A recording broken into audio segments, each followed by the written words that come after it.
Comment on fait ça?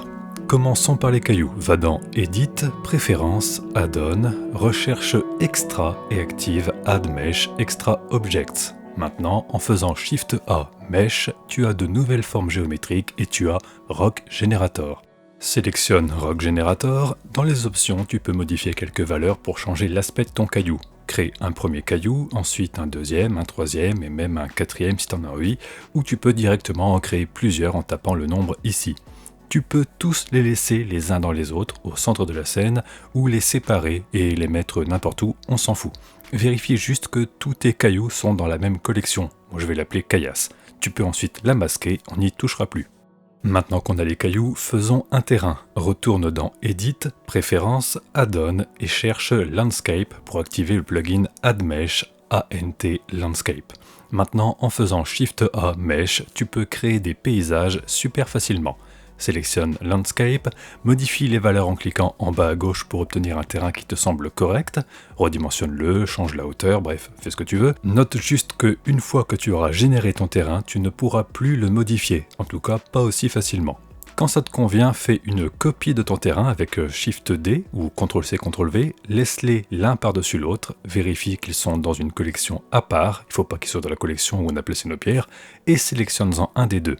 Ouvre un panneau Géométrie Node Editor, clique sur New, Shift A pour rajouter un nouveau node et recherche Point Distribute. Le terrain que tu as sélectionné se transforme en un nuage de points plus ou moins dense en modifiant cette valeur. On va remplacer ces points par nos cailloux. Refais Shift A et ajoute le node Point Instance pour définir quoi afficher à la place des points. Sélectionne Collection et utilise la collection où tu as mis tous tes cailloux. Tu as maintenant un terrain rempli de cailloux qui suivent exactement le tracé du sol. Cool. Pense à décocher Wall Collection, sinon tous tes cailloux seront traités en même temps comme un seul objet et pas comme plusieurs éléments distincts, et ça, c'est pas bien. Pour rendre ça plus réaliste, ajoute un autre node avec Shift A et recherche Attribute Randomise. J'aime bien faire exprès de mal parler anglais, désolé.